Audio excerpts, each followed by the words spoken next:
All right, let's talk about retirement. We're going to dig into a totally new playbook and really explore why that average advice you see everywhere, well, it might just be the worst thing you could do for your financial future.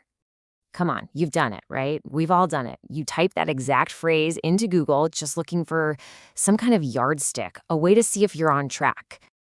And when those numbers pop up, it's always one of two gut punches, isn't it? It's either that sinking feeling of panic, thinking, oh no, I'm so far behind, or it's this little surge of pride, thinking, hey, I'm killing it. But what if I told you that both of those feelings, the panic and the pride, are most likely based on a total misunderstanding of what those numbers even mean? Okay, let's dive in. Here's the plan. First, we're going to bust this average retirement myth.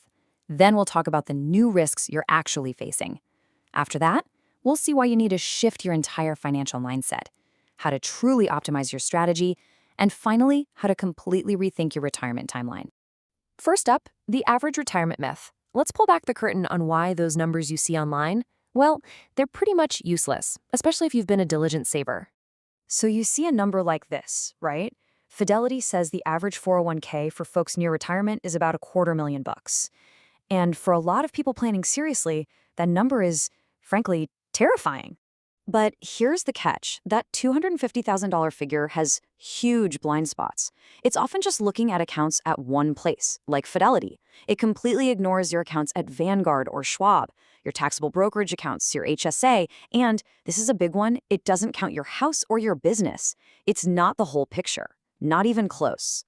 Now, this tells the real story. This is broader data, and you can see the median number is dragged way, way down by a lot of people who have very little saved up. But look at that second bar. If you're a serious planner, if you've got $500,000 or more just in your retirement accounts, you're not average. You're already in the top 20% of savers in the entire country. And this is the whole point. If you are watching this, if you're doing your research, if you've saved diligently your whole life, you are not playing the same game as everyone else. The rules that apply to the average person, they just don't apply to you anymore. So if you're playing a different game, that means the dangers are different too. Your biggest fears need an upgrade. It's time to stop worrying about the old problems and focus on the new ones. You see, for most people, the number one fear is pretty simple, running out of money. But for you, the biggest risk isn't about scarcity. It's about inefficiency. It's about letting your hard-earned wealth just slip through the cracks. And what does that inefficiency look like in the real world? Well, these are these silent wealth killers. We're talking about paying hundreds of thousands in taxes you could have avoided, or getting hit with surprise Medicare penalties, that's IRMAA, or leaving a giant tax bill for your kids to deal with.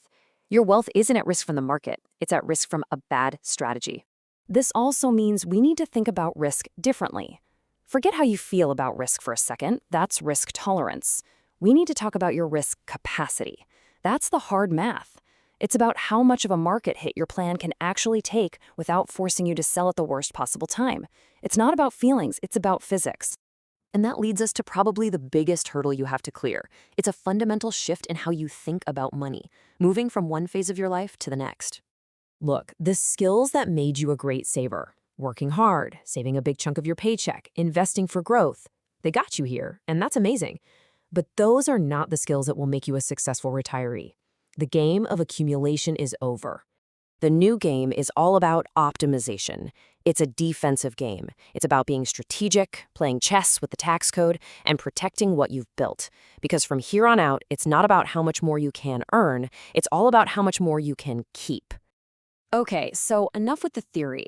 What does this new playbook actually look like in practice? Let's get into the specific plays that separate an average retirement from a truly optimized one. So here's the classic advice you hear everywhere, right? Spend your taxable brokerage money first, then your traditional 401k, and save that beautiful tax-free Roth money for last. It sounds like common sense, but in reality, for many people, this is a massive tax trap.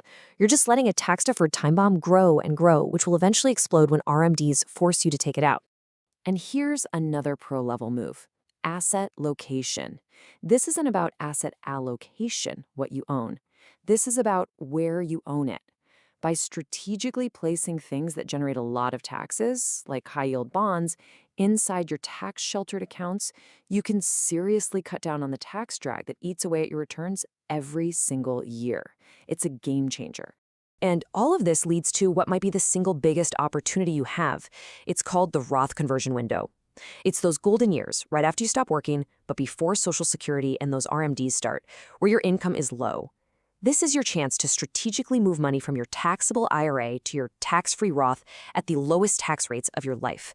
It can save you an absolute fortune down the line. All right, finally, let's just zoom out from the spreadsheets for a minute, because a truly great plan isn't just about the numbers. It's about how those numbers support the life you actually want to live. Your spending in retirement is not going to be a straight line. It's going to have chapters. First are the go-go years, right when you retire, full of energy, travel, and fun. Then things calm down in these slow-go years. And finally, you have the no-go years, where travel spending drops, but healthcare costs can really start to climb.